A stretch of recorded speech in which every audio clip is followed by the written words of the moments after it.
सवाल है दलित ओबीसी समीकरण जो साधने की कोशिश सपा कर रही है, लेकिन सवाल यह है कि तमाम राजनीतिक दल इस कोशिश में लगे हुए। हरिश्चंद्र श्रीवास्तव जी, ये जो पूरी कोशिश चल रही है जातिगत समीकरण को भले भी कोई इनकार करे, लेकिन ये किस तरीके से राजनीतिक मजबूरी है ये सबको पता है। इसकी काट आपके पास क्या है? और दूसरा जो बात भदौरिया जी कह रहे थे वो सवाल मेरे मन भी है कि जो गांव एक स्मार्ट बना है, भले ही वो यादव परिवार का गांव है, तो क्या कोई गांव आप लोग स्मार्ट बना पाए, कोई शहर स्मार्ट बना पाए? देखिए, सैफई को विकसित कर देना उत्तर प्रदेश का विकास नहीं। भारतीय जनता पार्टी जब विकास की बात करती है तो जिन मजरों में कभी बिजली का प्रकाश नहीं रहा, जहां कभी सड़कें नहीं, वहां बिजली ले गई, सड़क ले गई, पानी ले गई, पक्के मकान बनवाए। हरिश्चंद्र जी, अधिकारियों ने गलत डेटा दे दिया है और आप उस पर भरोसा कर बैठे हैं। और बहुत सारे मजरे हैं जहां सड़कें नहीं है, आज भी बिजली नहीं आती 15-15 दिन। बताइए ना, मैं तो ऑनलाइन आपसे पूछ रहा हूं, बताइए अगर कोई ऐसा आपको याद हो तो। और दूसरी चीज, ये नकली दलित प्रेम, इन्होंने दुनिया भर की परियोजनाएं गिरा डाली, लेकिन ये जो गेस्ट हाउस कांड वाली परियोजना थी इनकी जी, वो धब्बा इनके कभी धुलने वाला नहीं है दलित समाज के मन से, उनके दिलों से। और काशीराम जब थे जी, तो काशीराम का सम्मान किया नहीं। अब काशीराम नहीं है तो उनकी मूर्ति लगाने से दलित समाज इनके साथ आ जाएगा। बिल्कुल, ये सवाल महत्वपूर्ण है। सवाल मैं पूछना भी चाहता था अनुराग जी कि काशीराम जी की मूर्ति अगर आप अनावरण कर रहे हैं तो काशीराम जी ही तो लेकर आए थे मायावती जी को राजनीति में, और गेस्ट हाउस कांड किस तरीके से हुआ वो सबको याद है। शायद आपको याद नहीं है, इटावा से मैं बोल लूं, मैं क्या शायद इनको ये भूल गए कि इटावा से माननीय काशीराम जी को नेताजी नहीं लड़ाया था, लोकसभा जिताई थी और लोकसभा में भेजा था। ये शायद भूल गए हैं, इनको याद नहीं है। इटावा लोकसभा जिताई थी, इटावा लोकसभा सीट दी थी, अपने व्यक्ति को हटा के उन्होंने माननीय काशीराम जी को लड़ाया था। एक बात।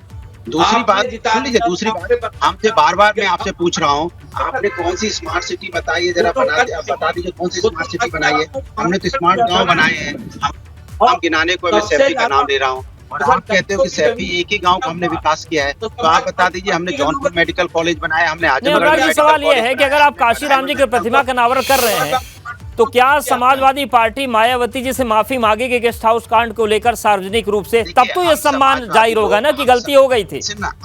हम समाजवादी लोग सामाजिक न्याय की बात करते हो। मैंने आपको बताया मानवर काशीराम जी को इटावा से लोकसभा भेजने का काम समाजवादी पार्टी के नेता आदरणीय नेताजी ने किया था। शायद ये भूल गए, सम्मान दिया था उनको जिता के वहां से। एक बात। दूसरी बात, ये बार का नाम लेते हैं तो मैंने आपको बोला कि हमने तो स्मार्ट गाँव बनाया, तो क्या इन्होंने स्मार्ट सिटी बनाई है? तो बता दें कौन सी स्मार्ट सिटी बनाई है। हम तो जब गिनाते हैं तो हमने सिर्फ सैफई के अलावा हमने आजमगढ़ का विकास किया, हमने जौनपुर का विकास किया, हमने सुन तो लीजिए, अरे बात ही नहीं सुनने को तैयार है तो कैसे चले। इसी वजह से फिर मुसलमान फिर कहाँ से आ गए यहाँ पे, फिर जाकर की राजनीति ले आए। तो चुनाव के मैदान में 5 स्टार होटल में जाकर रहे थे, 5 स्टार होटल में बैठ कर राजनीति करने वालों को उत्तर प्रदेश की जनता ने नकार दिया है। अब वो आपके सामाजिक न्याय, अब आपका सामाजिक न्याय ढकोसला है, सिर्फ धोखा है। आपका सामाजिक न्याय क्या है? आप सामाजिक न्याय समिति की रिपोर्ट लागू नहीं कर पाए, अपनी सरकार में जाति जनगणना करा नहीं पाए। ठीक है ठीक है राजभर जी, अपनी बात आप बात करिए। अभी भदौरिया चाय पी रहे हैं। जनता की बात करते हैं, जो जनता की बात नहीं करते जीतने के बाद वो सरकार के साथ बैठ के चाय पीते हैं। जैसे कुछ नेता कुछ दल आजकल पी रहे हैं सत्ता के साथ बैठ के। सत्ता के साथ जब चाय पियोगे तो जनता की आवाज कैसे उठा पाओगे? इसलिए सत्ता के साथ चाय पीना बंद कीजिए, तभी जनता की आवाज उठा। ठीक है, अरुण राजभर जी वो कह रहे हैं कि आप लोग सत्ता के साथ चाय पीते हैं, हरीशचंद्र जी की पार्टी से आपकी दोस्ती है। अरुण राजभर जी, जनता की आवाज उठाने के लिए आपको इस तरह से धूप में बैठना पड़ेगा। ठीक है हरीशचंद्र श्रीवास्तव जी, अनुराग जी कह रहे हैं कि आप लोग अरुण राजभर जी को चाय पिलाते हैं, इसीलिए वो आपके पक्ष में बोलते हैं। हरीशचंद्र आपके विचारों पर चल रही है, उनको आगे बढ़ाने का। अरे हम तो सबको चाय पिलाते हैं, हम तो अनुराग जी आएंगे उनको भी चाय पिलाएंगे, हम तो अनुराग जी आएंगे उनको भी चाय पिलाएंगे। इसमें जो भी आएगा हम उसका सम्मान करेंगे, चाय पिलाएंगे। मैंने नाम कहाँ लिया?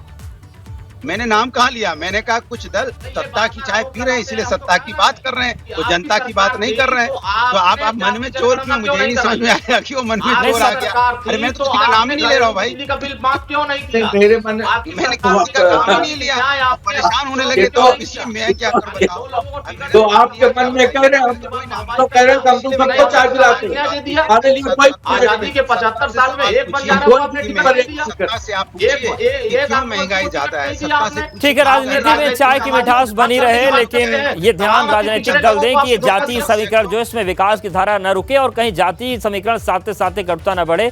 फिलहाल जो राजनीति चल रही है उसमें सवाल उठ रहे हैं। आप तीनों मेहमानों को बहुत शुक्रिया हमारे साथ जुड़ने के लिए, वक्त देने के लिए। तो 2023 में 2024 की जंग को साधने की कोशिश हो रही है, ओबीसी दलित समीकरण बनाने की कोशिश हो रही है। सभी अपनी अपनी दावेदारी भी पेश कर रहे हैं, बाकी तो जनता पर है।